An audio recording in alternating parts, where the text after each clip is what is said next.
Richard ബക്കിൻ്റെ പ്രശസ്തമായ ഒരു ചെറുനോവലാണ് Jonathan Livingstone. ഈ നോവലിലെ ജൊനാഥൻ ഒരു കടൽക്കാക്കയാണ്. ജൊനാഥൻ മറ്റ് കടൽക്കാക്കകളിൽ നിന്നും വ്യത്യസ്തനാണ്. ആരും പറയാത്ത ആകാശത്തിൻ്റെ പരിധിയില്ലാത്ത ഉയരങ്ങൾ കീഴടക്കുവാൻ അവൻ ആഗ്രഹിച്ചു. കൂടുതൽ ഉയരത്തിൽ പറക്കുന്നവനെ കൂടുതൽ ദൂരങ്ങൾ കാണുവാൻ സാധിക്കൂ എന്നവൻ വിശ്വസിച്ചു. തലമുറകളായി മീന്തലുകൾക്ക് പുറകെ പരക്കം പായുന്ന സാധാരണ ജീവിതം അവന് സ്വീകാര്യമായിരുന്നില്ല. ഇരുടിനെ കീറിമുറിച്ച് തൻ്റെ കൂട്ടർ പറന്നുയരുന്നത് അവൻ സ്വപ്നം കണ്ടു. അവസാനം തൻ്റെ ഗണത്തിൽ നിന്നും ജൊനാഥന് ശിഷ്യരുണ്ടായി. ആകാശവിധാനത്തിൽ കടൽക്കാക്കകളുടെ പുതിയ പറ്റം പറക്കാൻ തുടങ്ങി. കേരള നവോത്ഥാന കാലഘട്ടമായ 19-ാം നൂറ്റാണ്ട് കേരള സമൂഹത്തിനും ഭാരതത്തിനും ലോകത്തിനും സമ്മാനിച്ച ക്രാന്തദർശിയായ ജൊനാഥനാണ് വിശുദ്ധ ചാവറ കുര്യാക്കോസ് ഏലിയാസ്. അന്ധവിശ്വാസങ്ങളും അനാചാരങ്ങളും അനീതിയും നിറഞ്ഞ ഇരുട്ടിൽ നിന്നും തൻ്റെ സമൂഹം വെളിച്ചത്തിൻ്റെ അനന്തവികായുസ്സിലേക്ക് പറന്നുയരണമെന്ന് ചിന്തിച്ച വിശുദ്ധനായ സാമൂഹ്യ പരിഷ്കർത്താവ്. ആദരണീയ വ്യക്തിത്വങ്ങളെ, പ്രിയ ശ്രോതാക്കളെ, കിനാവുകളാണ് ലോകത്തെ പരിവർത്തിപ്പിക്കുന്നത്. ഇരുണ്ട രാത്രിയുടെ സ്വപ്നങ്ങളാണ് പുലരിയിൽ പൂക്കളായി വിരിയുന്നത് എന്ന് വൈലോപ്പള്ളി പറഞ്ഞിട്ടുണ്ട്. വെല്ലുവിളികളെ അതിജീവിക്കുന്ന സാഹസികതയും പുതിയ വഴികൾ വെട്ടിത്തെളിക്കുവാനുള്ള ആർജവത്വവും കഠിനമായ പ്രാർത്ഥനാ ജീവിതവും സമ്മേളിച്ച ഈ യുഗപുരുഷന് ദൈവം അപ്പനായിരുന്നു. അതുകൊണ്ട് തന്നെ മനുഷ്യർ സഹോദരങ്ങളും ആത്മീയത പകർന്നു നൽകിയ മനുഷ്യത്വവും സാമൂഹ്യബോധവും സമ്മാനിച്ചത് സ്നേഹത്തിൻ്റെ വിപ്ലവം സൃഷ്ടിച്ച ഒരു കർമ്മയോഗിയെയാണ്. വിദ്യാഭ്യാസമാണ് വികസനത്തിൻ്റെ ആധാരമെന്ന് ചിന്തിച്ച വിദ്യാഭ്യാസ വിചക്ഷണൻ, സാമൂഹ്യനീതിക്കായി ഊറ്റം കൊണ്ട തൊഴിലാളി വർഗത്തിൻ്റെ സംരക്ഷകൻ, ദൈവത്തെ അപ്പനായി സ്വീകരിച്ചവന് മനുഷ്യർ എന്ന ചിന്തയേ ഉണ്ടായിരുന്നുള്ളൂ. നിറവും പണവും ജാതിയും വർണ്ണവും നോക്കാതെ സമൂഹത്തിലെ പതിതർക്കും അടിച്ചമർത്തപ്പെട്ടവർക്കും അശരണർക്കും അസംഘടിതർക്കും ഈ പുണ്യജന്മം ആശ്വാസവും ആവേശവുമായിരുന്നു. ചൈനീസ് പഴമൊഴിയെ അക്ഷരാർത്ഥത്തിൽ ന്യായീകരിക്കുന്ന പഴമാസ്വദിക്കുമ്പോൾ വേരിനെ മറക്കരുത് എന്നത് തിരസ്കരണത്തിലൂടെ ഏറ്റുവാങ്ങിയ വിശുദ്ധ ജന്മമായിരുന്നു ചാവറ പിതാവിൻ്റേത്. നവകേരളം ഇന്ന് അനുഭവിക്കുന്ന വികസനത്തിൻ്റെ വിത്തുകൾ പാകിയ ഈ മഹാത്മാവിനെ തമസ്കരിച്ചത് ചരിത്രപരമായ നിക്ഷേപമാണ്. കാലം കണക്ക് ചോദിക്കുന്നതാണ്. മനുഷ്യനെ മനുഷ്യനോട് കൂടുതൽ അടുപ്പിക്കുന്ന രസതന്ത്രം ജീവിതനിഷ്ഠയായി ഈ ഗുരുശ്രേഷ്ഠൻ സ്വീകരിച്ചു. ദൈവവുമായുള്ള അപ്പൻ മകൻ ബന്ധത്തിൽ നിന്നും ഉരുത്തിരിഞ്ഞ സഹമനുഷ്യരുള്ള സഹോദര ബന്ധം ചെന്നെത്തിയത് മനുഷ്യ സേവനങ്ങളിലാണ്. കാലഘട്ടത്തിൻ്റെ കാർട്ടൂൺ വരച്ച അക്കിത്തത്തിൻ്റെ വരികൾ സാർത്ഥകമാക്കിയ വിശുദ്ധ ജന്മം. ഒരു കണ്ണീർക്കണം ഞാൻ മറ്റുള്ളവർക്കായി പൊഴിക്കവേ, ഉദിക്കയാണെൻ ആത്മാവിൽ 1000 സൗരമണ്ഡലം. ഒരു പുഞ്ചിരി ഞാൻ മറ്റുള്ളവർക്കായി ചിലവാക്കവേ, ഹൃദയത്തിലുലാവുന്നു നിത്യനിർമ്മല പൗർണമി.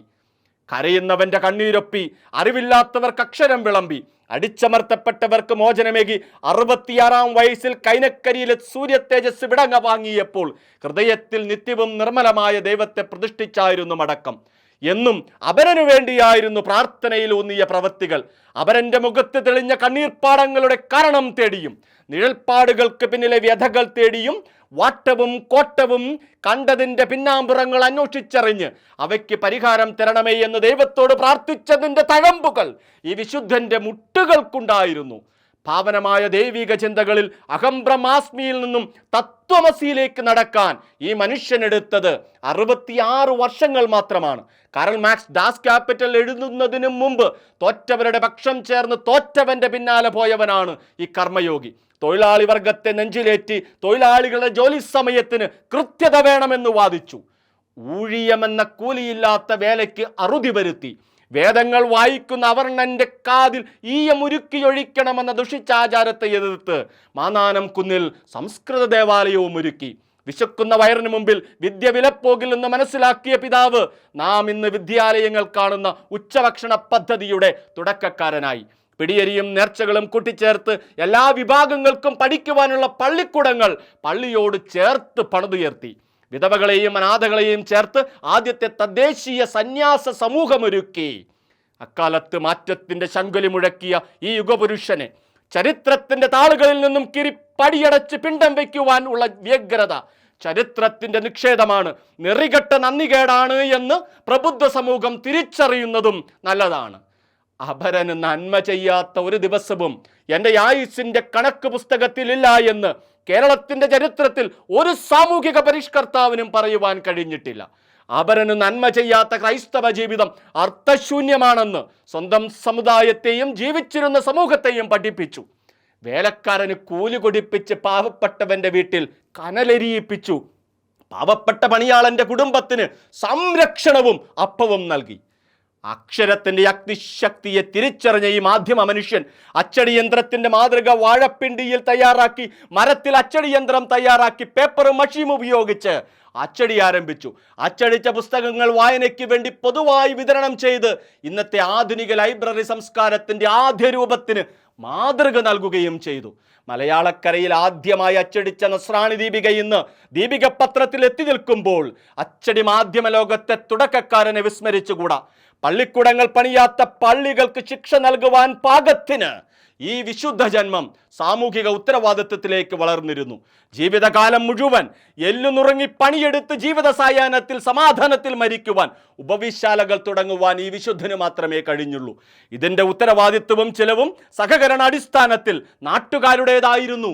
സഹകരണ സംഘങ്ങളുടെ ആരംഭവും ഇവിടെയാണ്. പാവങ്ങളുടെ അമ്മയായ മദർ തെരേസ ജനിക്കുന്നതിന് മുമ്പേ അഗതി മന്ദിരശാലകൾ ചിന്തിച്ച ഈ മഹാരഥൻ 1871 കാലയവനികയ്ക്കുള്ളിൽ മറഞ്ഞപ്പോൾ കാണാമറയത്തിരുന്ന ഈ വിശുദ്ധൻ എണസ്റ്റ് ഹെമിംഗ്വേയുടെ the old man and the sea എന്ന നോവലിലെ വൃദ്ധൻ പറഞ്ഞതുപോലെ പറയുന്നുണ്ടാകാം, you can destroy me but you can not defeat me എന്ന്.